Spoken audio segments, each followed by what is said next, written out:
દાહોદના જાલોદ નગરમાં છત્રપતિ શિવાજી મહારાજની જન્મ જયંતિના ઉજવણી પ્રસંગે પુષ્પાંજલિનો કાર્યક્રમ હિન્દુ સમાજ દ્વારા યોજવામાં આવ્યો હતો। છત્રપતિ શિવાજી મહારાજનો જન્મ 19 ફેબ્રુઆરી 1630ના રોજ શિવનેરી કિલ્લામાં એટલે કે મહારાષ્ટ્રમાં થયો હતો અને તેમનું અવસાન 4 એપ્રિલ 1680માં થયું હતું। ભારતના વીર સપૂતોમાંથી એક એવા હિન્દુ હૃદય સમ્રાટ રાજા હતા। શિવાજીના વધતા પ્રતાપથી આદિલ શાહ, અફઝલ ખાન તેમજ ઔરંગઝેબ જેવા મુગલ રાજાઓમાં ડર વ્યાપી ગયો હતો।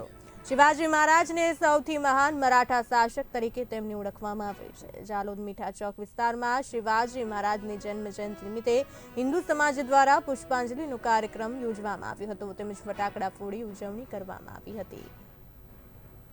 जय शिवाजी। शिवाजी महाराजे हिंदू धर्म અને સંસ્કૃતિને બચાવવા માટે અફઝલ ખાન જેવાને પણ વાઘને વડે મારી નાખેલા।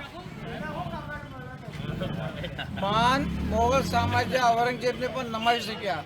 ગેરીલા પદ્ધતિ લડ્યા અને હિન્દુ ધર્મ અને સંસ્કૃતિનું એમને રક્ષણ કરવામાં અથાગ ફાળો આપ્યો છે। મીઠા ચોક મુકામે આજે છત્રપતિ શિવાજી મહારાજનો જન્મોત્સવ ઉજવવામાં આવ્યો। શિવાજી મહારાજે જ્યારે ભારતમાં મુગલ સામ્રાજ્ય આવ્યું ત્યારે માત્ર પૂરા ભારતમાં મુગલ સામ્રાજ્ય થઈ જ ગયું હતું।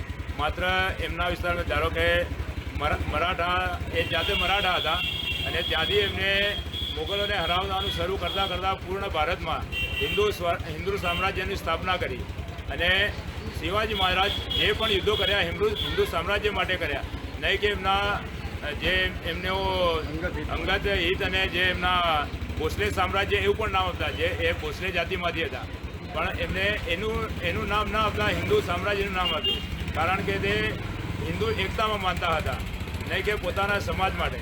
એટલે એના પરથી આપણે શીખવું જોઈએ કે આપણે હિન્દુ ધર્મ માટે કામ કરવું જોઈએ। હિન્દુ સમાજની રક્ષા કરવા માટે મા ભવાનીએ શિવાજી મહારાજને તલવાર આપી હતી અને તેના દ્વારા તેમને હિન્દુ ધર્મનું રક્ષણ કર્યું હતું।